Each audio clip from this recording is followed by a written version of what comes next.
changed our focus and started to become passionate about sexual exploitation, which is the better term than sex trafficking. But I wanted to point out we are up to date. We have a Facebook site, and if some of you are Facebook users, we encourage you to like us, to follow us, to reshare some of the stuff that we post about sex trafficking. And we also have a hashtag, not here, not our kids. Everybody always goes, well, what are you raising money for? And I think it's important that we talk about that right away. So how is the money spent? In 2015, when we got interested in this, we did a lot of education, and then we put out a trial grant to our partners. We have a Lutheran Social Service and Safe Avenues, and we said, is there sex trafficking here? Is there homeless youth that have been exploited for sex? And so we started in 2015, and we got kind of a shocked news when we found out, yes, it's actually here, it's in our backyard.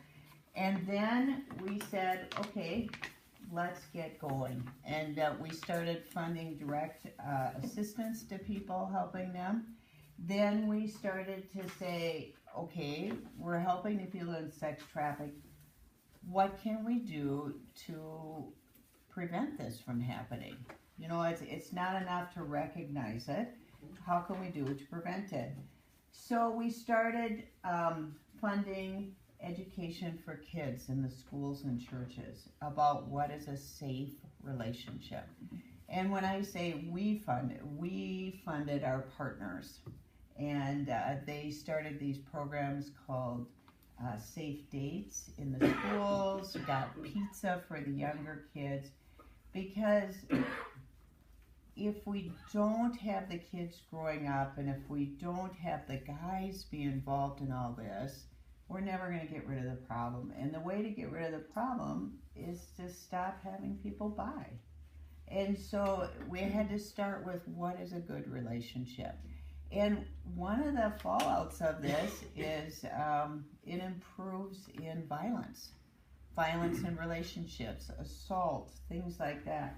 So that is, you're going to hear a lot about that from our partners over here. But that was one of the big things that we did with that, was to fund the education. And then we said, we need people to know about sex trafficking in the community. So we helped fund literature that went to the hospitals, that we helped work with Dave Baker in the hotel training of people to recognize all that literature. Then, you know, this county is a moving county. A lot of you already know that. We are one of the biggest per capita giving of any county in the state. And we should be really proud of that. We are very active. We're a very, forward-thinking county.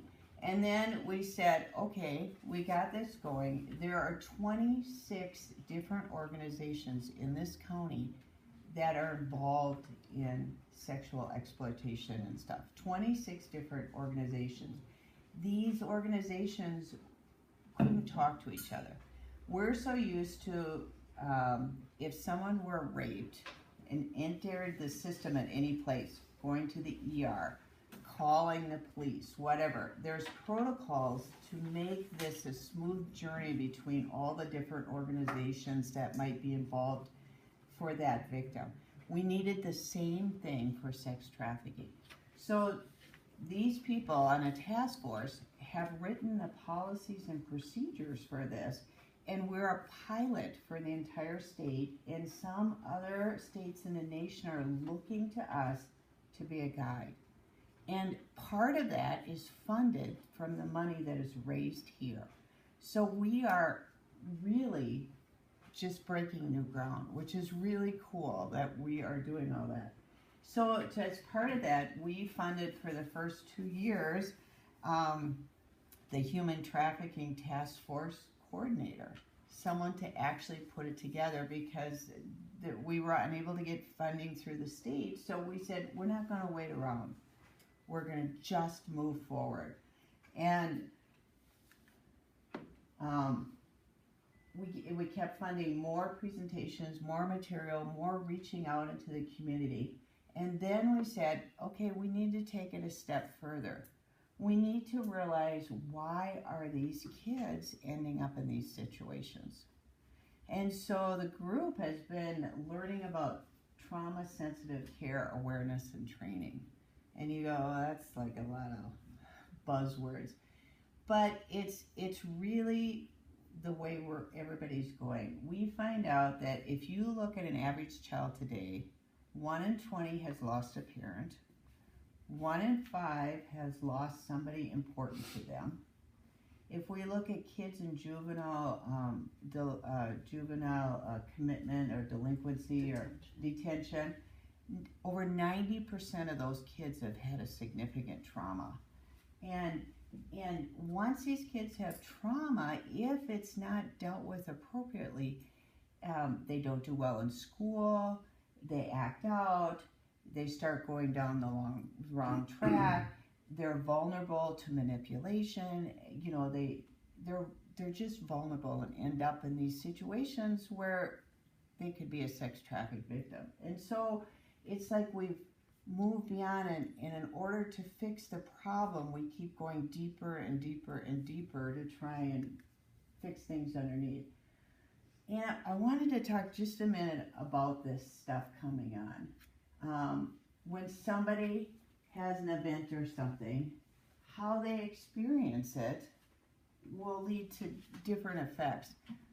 If a child's house burns down, if you're a middle-class person here in Willmar, the church steps in, friends at school step in, the neighborhood steps in, you know, and yes, it was a traumatic event, but the way it affects this child, you know, he has a traumatic event, but then he sees all the support and everything, and he processes it totally different, and it has a different long-term effect on him.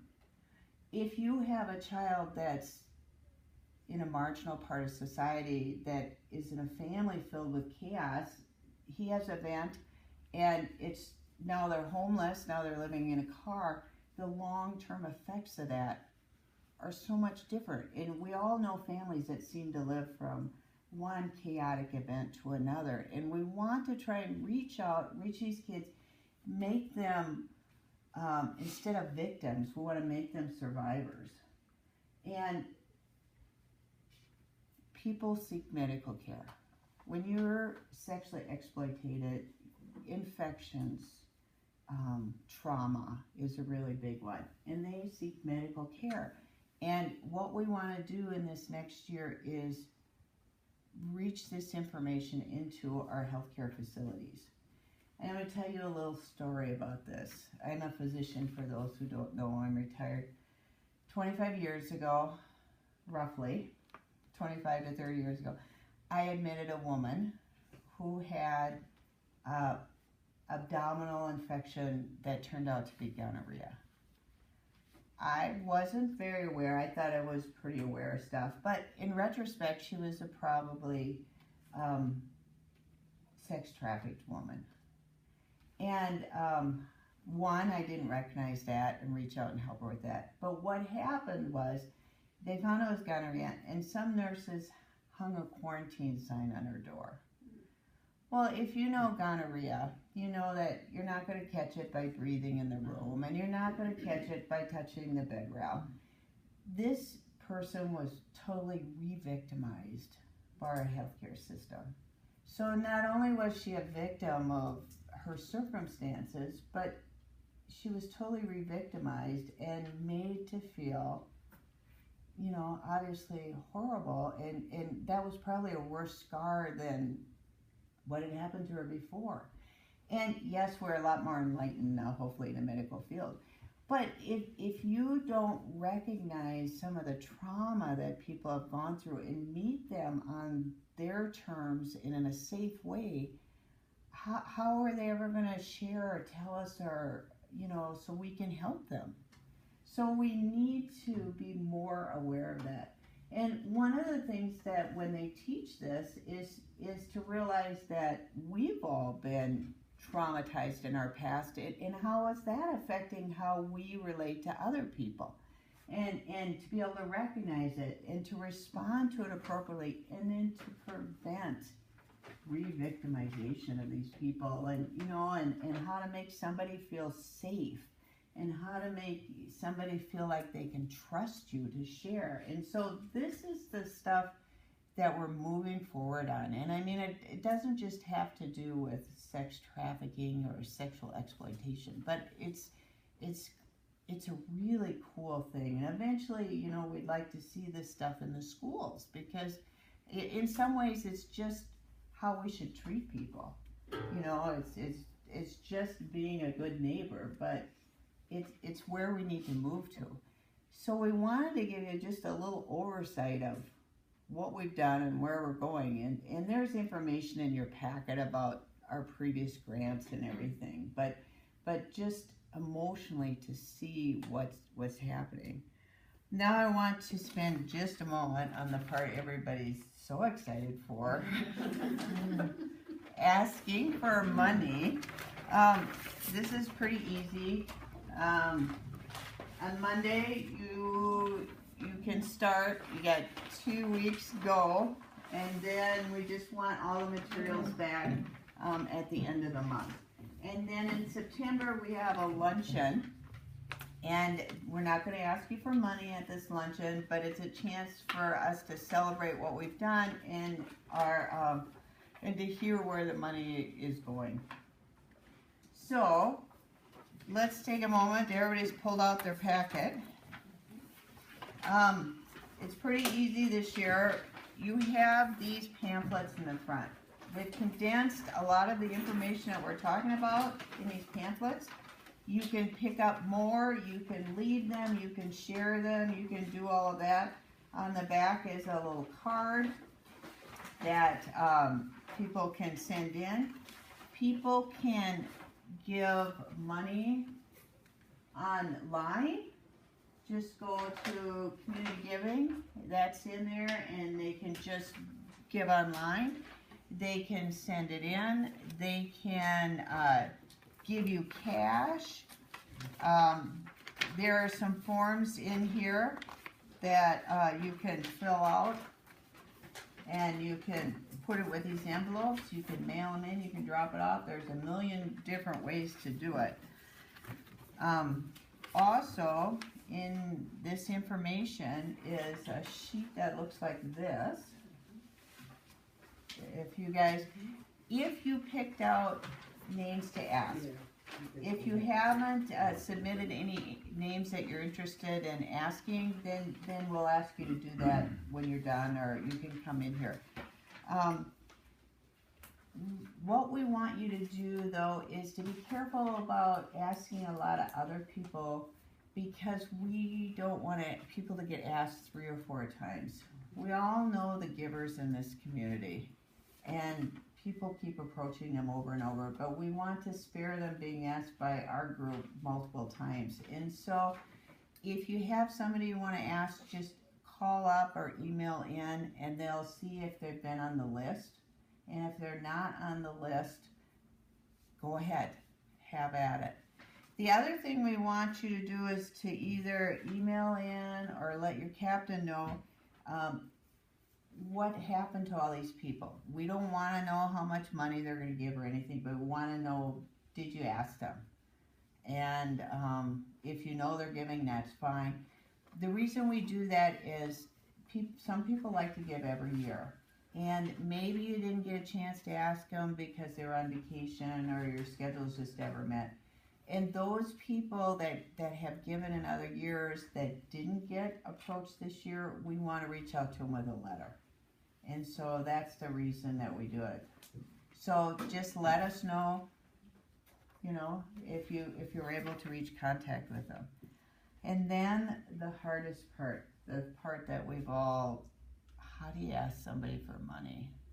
I mean, it's like, really difficult. Nobody likes it. Everybody hates doing this, so we really appreciate you doing it. The easiest way is face-to-face. And tell the story. Tell what we're doing here with these kids. and, tell them that it's here in our community. Last year, between our two partner organizations, they helped 61 people that had been exploited for sex. 61 in our community. And that can be anything from a homeless youth who traded sex to sleep on somebody's couch, to somebody who is truly sex trafficked. But it is here. It is in our community. And we need to figure out what to do about that. And so you just need to tell the story. And then people will understand. Do you know that 30% of sexually exploited kids are boys? Everybody always thinks, well, my daughter,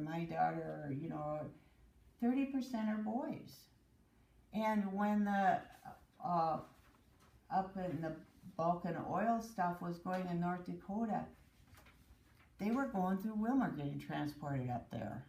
I mean, it's when the task force all start in the cities, it's great, but it drives out the drugs and sex trafficking out to our rural area.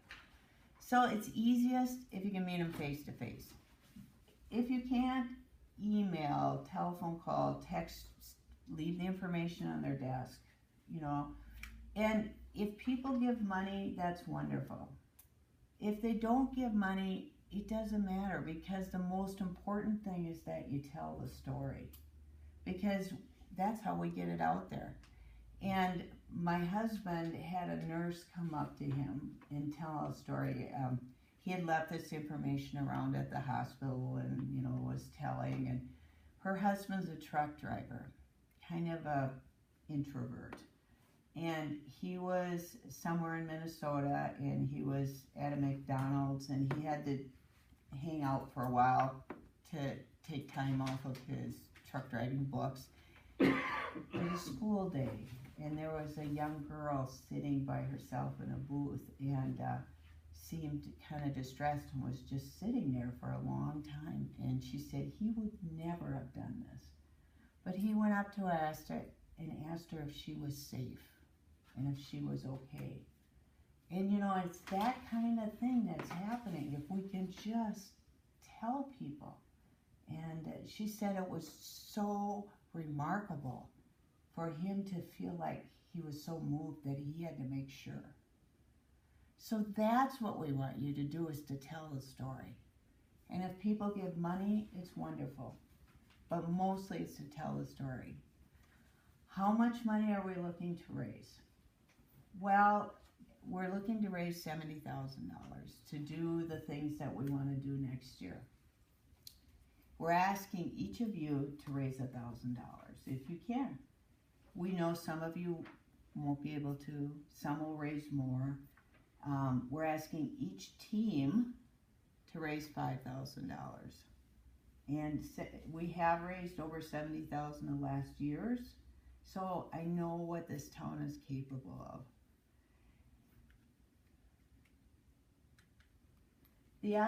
Before we get to that, the other thing that I think is really important when you're going out and talking to people, they want to know where the dollars go.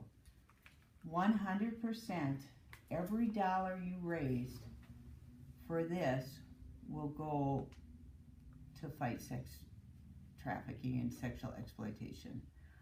The Women's Fund self-funds all of their other costs, all of their costs for the campaign, everything, so that none of the money is going to make these brochures, none of it. Even your muffins this morning are covered. So, that's really different from a lot of other organizations that have to cover their overhead, and, and some of them have as much as 30% goes towards administrative costs. But every dollar somebody gives is going to fight sex trafficking. And again, I want to invite you to the luncheon, and it's just a chance to come and celebrate all the good work we're doing. I've talked enough, unless you have any questions about how to do this. But Jen Johnson and Casey Baker are here from Safe Avenues, And they're going to tell you more about the work you're doing, because this is all part of the story you need to tell. Hi everybody. So I'm Jen. I'm the Executive Director of Safe Avenues, and Casey Baker is our Director of Community Outreach from Safe Avenues as well, and she's got a torn meniscus, so she's going to sit. I'll be her legs for the day. So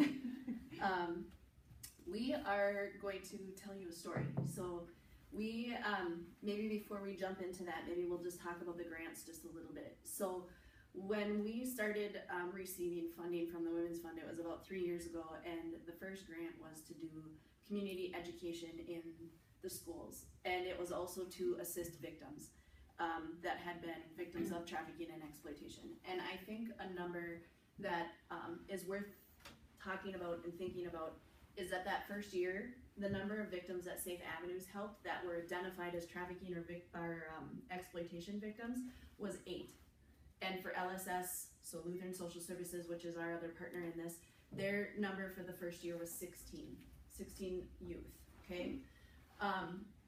When we were counting up victims this year, which is our 3rd year of doing this, in our last quarter, so just a 3-month time frame, LSS helped 24 victims and Safe Avenues helped 26. So when you think about that, we had 8 and 16 in a year, and then in a quarter, so a 3-month time period, we like tripled those numbers. And it's not because trafficking and exploitation is happening more, it's because people know how to identify it. So part of the money that we received and utilize this funding for is to write a protocol. She was talking about that, writing a protocol. We have a human trafficking task force coordinator. Her name is Stephanie Felt. She's also on the screen. Stephanie coordinates our human trafficking task force and the goal of that group is to write a protocol so that no matter how a victim enters the system, we know how to respond. And so that might be a victim from a school, it might be a victim that had a counselor, it might be because they went to the ER, it might be because the neighbor identified it and sent them in. So the point of the protocol is so that no matter how they enter that system, the professionals that normally respond to that know what to do with them, where to send them, how to get them the help that they need. And so that's a 2-year process. And kind of like all of this work, it takes time, because what you're talking about is social change. And so the first couple years, you know, you kind of have to trust that it's going to work. And this being our 3rd year, this story that we're going to tell you relates to Safe Dates and the curriculum that we teach in the schools. But what you're going to see is the impact that it makes. And we're at that point where you can start seeing results from the hard work that's been taking place over the last couple of years. And so the other part of the grants that we've received and funding that we've received is to do education in the schools. And we now have 2 individuals, so Casey, and then we have an additional staff named Allie, who are in the schools doing this work. And this story that we're going to tell you is in the kids' own words. So it's what they took out of the training that we've provided to them. So Safe Dates, for those of you that aren't familiar with it, is a evidence-based curriculum that qualifies as a health credit. It's 10 sessions long, and each session is 50 minutes long. So we spend, on average, I think Casey said, 12 hours with each classroom, okay? The target for Safe Dates is 7th to 8th graders for us. That curriculum can actually be used from 7th to 12th grade, but we focus in on 7th and 8th. And it could be used, potentially probably should be used, with 5th and 6th graders, because when you think about sexting and you think about all of the other things that's going on with social media and kids, their youngest age that they're being exposed to this stuff is 10. So the younger, probably the better.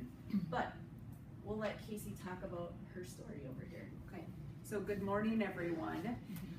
So as Jen was saying, and I'm gonna have her hold these up, but education is really key to that social change. The only way to interrupt the cycle that we see or the adverse childhood experiences is to get in there and talk about healthy versus the unhealthy that they may be seeing. And I love this quote from Nelson Mandela. It's education is the most powerful weapon which you can use to change the world. And as Jen said, this is really about social change, and social change takes time and it takes effort, and we don't necessarily see that right away, which can be frustrating. But what I can tell you, after having some of our youth be 6 months post receiving this curriculum, we are seeing change. We're seeing changes in behaviors, changes in attitude, and changes in just general knowledge as well. So education is key.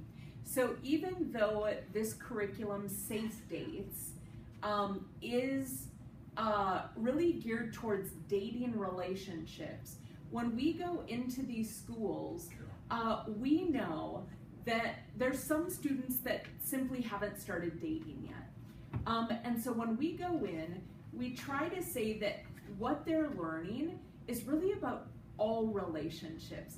And I love this first piece here, which the youth heard us when we said, are you in a relationship? Yes, you are, because we all have relationships. They just may not be those romantic relationships, okay? So, the next one. What probably stands out to all of you is this word across the middle, abuse.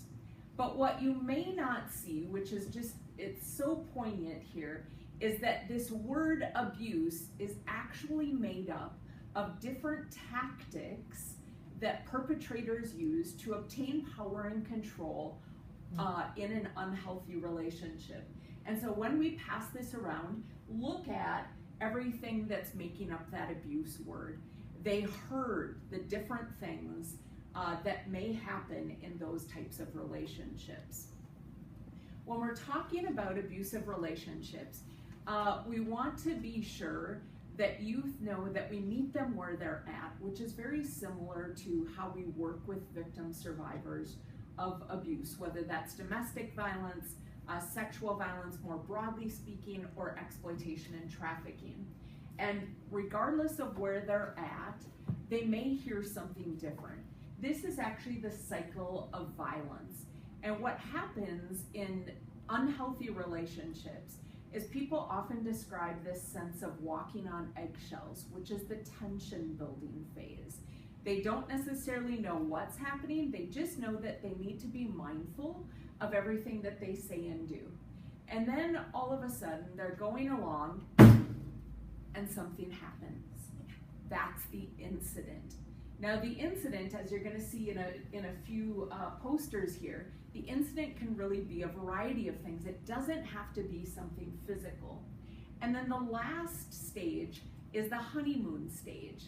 And that honeymoon stage is oftentimes, if we talk to someone who's in that stage of their violent relationship, they may have this hope that the perpetrator is going to change. Or the perpetrator may have said, I'm sorry, and it will never happen again. And that's what, in fact, causes that cycle to start all over again. And every time we go through that cycle, the distance or the time between stages changes, it gets shorter, and the incidents actually become more severe. And so we talk about those things with the youth. Now, the other thing is, when you see someone, things aren't often as they appear. And that's what this student said, is that things, what you may be hearing is, oh, what a great couple. When in actuality, one of those partners in that relationship, things aren't going so well. And so it's learning to know what are the signs and asking people, what's happening? How are you feeling in that relationship? So, of course, when we talk about sexual exploitation and we talk about human trafficking, we're talking about healthy relationships, and you're probably hearing the words domestic and sexual violence a lot. Well, what we know is that oftentimes for victims of sexual exploitation, that's the broader term that we want to use, oftentimes they come in or they reach out and they describe what they're experiencing as something else, as domestic violence or as sexual assault, okay? That's why we talk about this so much. But what we say is that, remember, it's not always physical. We always talk about it in terms of 7 different kinds of abuse. In this one, the student articulated 6. The one that they often forgot about, that we talk about specifically, is elder abuse, okay? So the ones that they noted, first off, It's the physical, which we oftentimes think about first. The second one is financial. Technological abuse, which for the youth that we're seeing today, that is huge. That's oftentimes for sexual exploitation and human trafficking. The majority of that is happening online, and so we do talk about that. The next one here, Jen, I can't see it. Verbal abuse. Then we have emotional abuse, and the last one, sexual abuse. So those are the different types of abuse that we talk about. And maybe before she pulls up the next slide, something to think about is when they first started doing and really paying attention to trafficking and exploitation, the overlap between domestic violence and sexual exploitation. So in 2014, the number statistic was 36% overlap between domestic violence and exploitation. And now that they've paid attention to it, and we're 5 years later, it's probably a lot higher because they can identify it. So that's what it was years ago. Okay, so the next one is talking about dating abuse. There's different red flags. There's ways that we can define these things, and when we define or we can intervene earlier, the less likely, hopefully, that we would get to a point of exploitation or even that trafficking. So the different red flags that the student pointed out, feeling afraid of your dating partner. Sometimes it is about being physically hurt. It might be afraid of expressing their own feelings, regardless of what those may be. And it's even changing behaviors because of something that their dating partner may be doing. We talk a lot about the 3 common responses to trauma. And those common reactions are fight, flight, or freeze. And what we tell students is regardless of how they responded in those moments to trauma, regardless of how they did, they responded in the right way. Because they have to define for themselves what's safe in that moment. But out of those traumatic events, we talk a lot about emotions and the fact that having a big vocabulary as it relates to feelings and emotions is really important. And so working through those things and identifying that it's not just those sadness, anger, and happiness. Those are the 3 most common, but there's also other things. And by doing or being able to talk about how you're feeling, it can send you just, whether or not you're in a safe and healthy relationship or if you need help. And so teaching those things is important. We have educated roughly 565 youth thus far using this evidence-based curriculum. And 90% of the students that we talk to believe that anger is uncontrollable. And so what we talk about is the fact that they only have a few seconds to determine how they are going to respond to an incident. And talking about both the positive and negative, or the healthy and unhealthy ways to respond. Ultimately, what I can tell you is for the youth that have gone through that 10 to 12 hours of this curriculum, we're already seeing an increase in healthy responses to anger and conflict, which is really important because it's those hurtful or harmful behaviors that can become abusive if they don't understand how to respond. So when we talk about emotions, we like to use this example that you're going to see featured in the bottom left-hand corner here.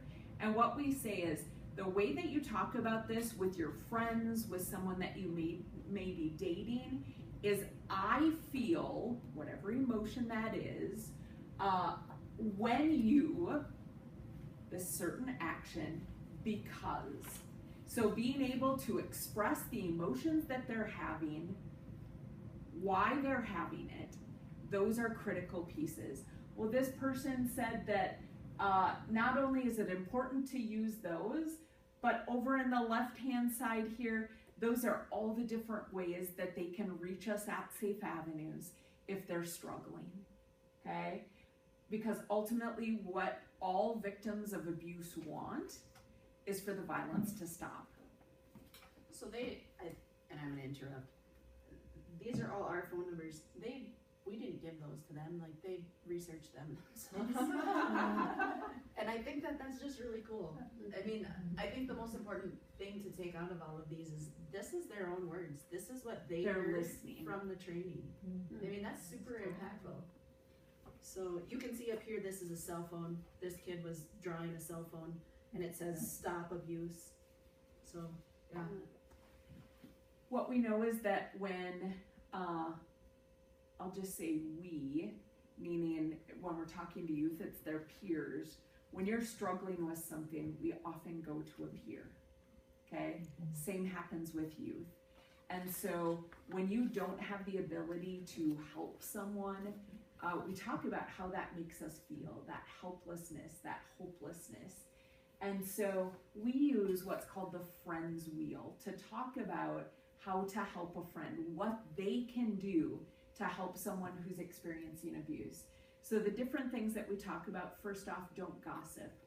When we gossip and talk about something so private that someone has shared with us, we decrease the chances that they will talk to us again. So don't gossip, believe the story.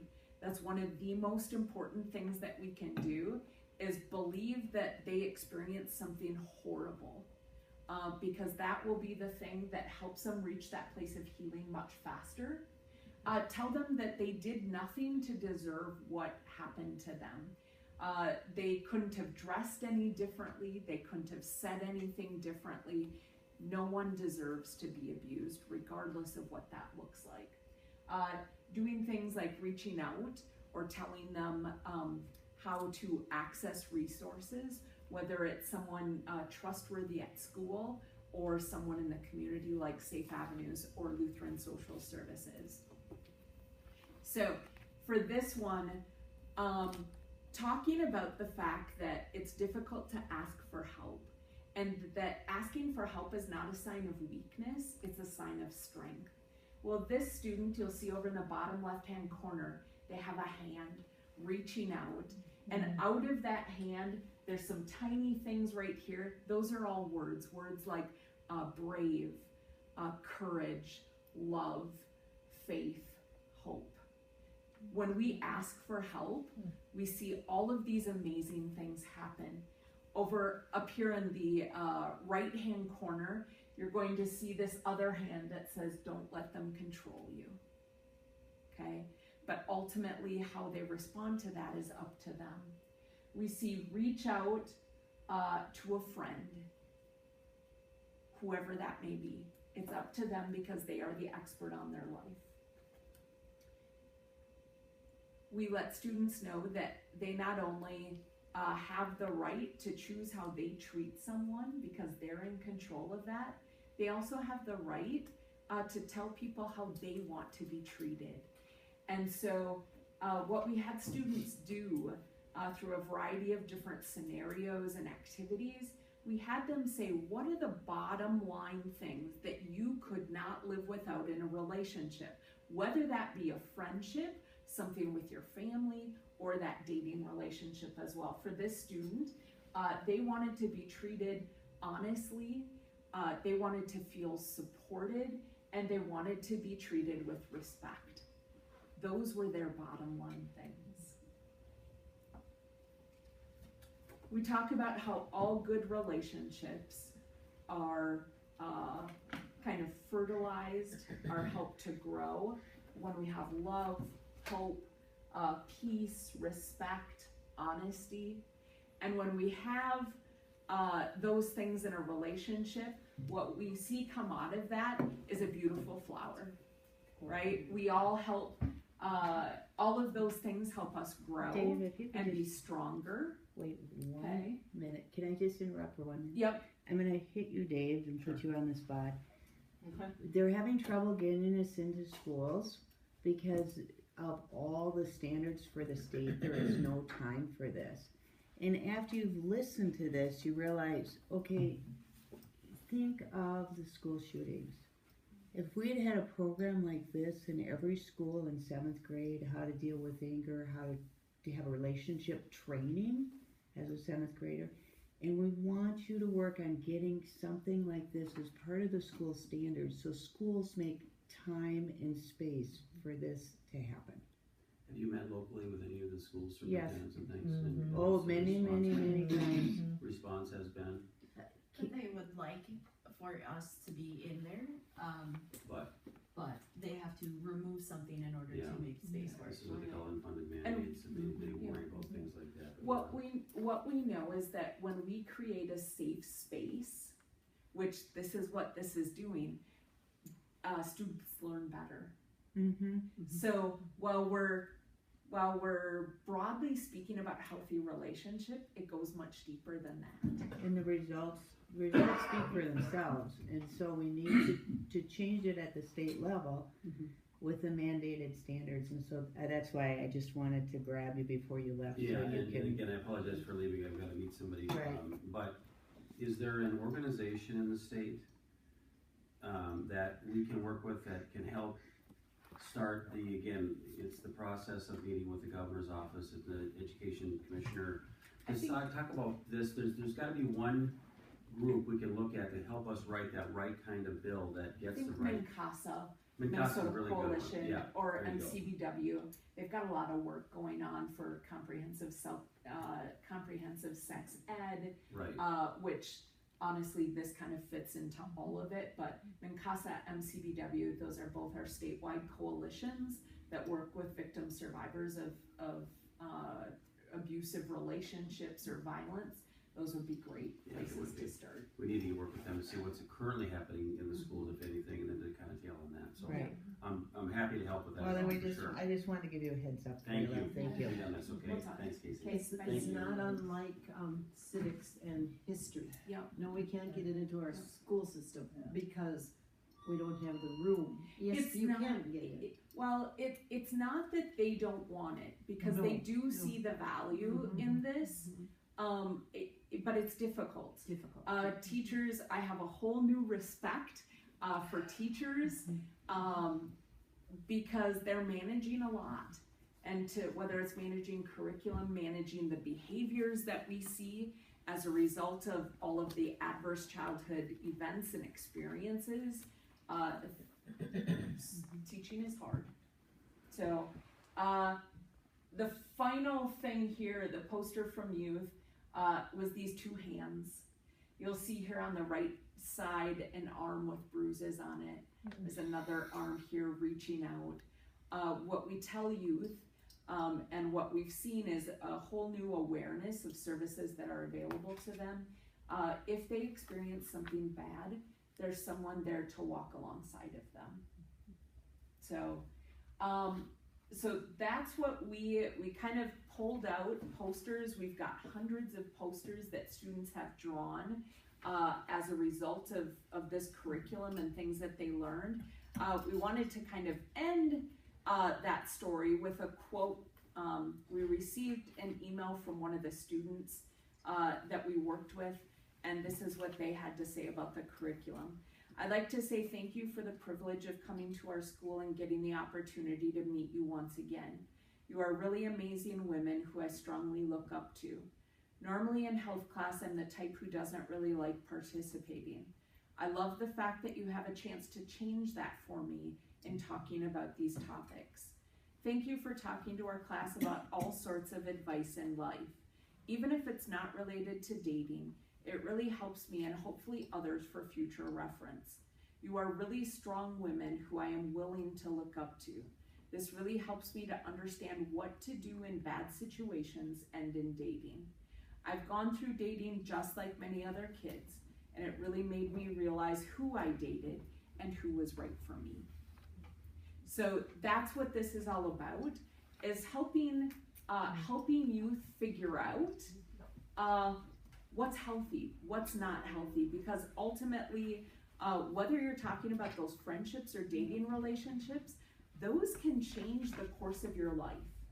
And unfortunately or fortunately, every time we go to talk to, whether it's professionals or youth, we always have some type of disclosure. And we see that because I think it's because we're creating safe spaces. And people know that it's okay to talk about these things. And that's what ultimately we want. Because if we're creating safe spaces, when you go out and you ask for money, by just bringing up this topic of sexual exploitation, you have this opportunity to say, you know what? I'm not going to shy away from these tough topics.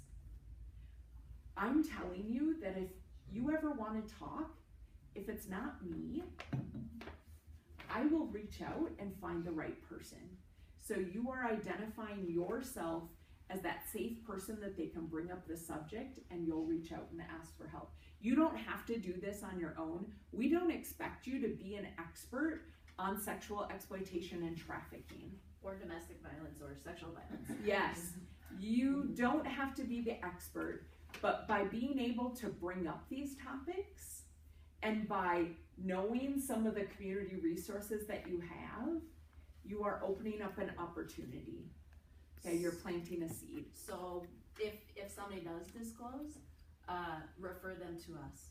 That's your safest bet, is just refer them to us. We'll get them to LSS if that's where they need to go, or if they need to come to us, we will do that.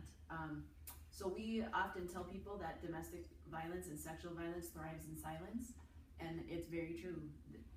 I think the posters prove that once there is a safe space, they'll tell you what's going on. And ultimately you have the ability to make a difference for these kids and adults and other people in the community. And shine a light in dark corners. Yeah. We say that's what we're doing. We know that ultimately to completely eradicate, whether you're talking domestic violence, more broadly sexual violence, which includes that exploitation and trafficking, we have to start talking about healthy, what is not healthy, but we also have to address the demand side. Mm-hmm. And so doing things like education, that's key. Some of the other things that we're doing, I can tell you that right now, we currently have 17 cases that are going through the criminal justice system, 17 cases of prostitution, where we are submitting community impact statements, which help to educate the bench, helps to educate attorneys, helps to educate corrections on what to do to start addressing the demand piece. And so between that, education, whether it's in the schools, whether it's broad community awareness, all of those things help to create this space in Kandiyohi County where we know that children, that adults are engaged in healthy relationships, and that if you're looking to buy sex, if you're looking to sell someone to someone else, that we don't tolerate that here, and you're a part of that. So thank you. And I want to thank you all for your time and your energy to tell the story.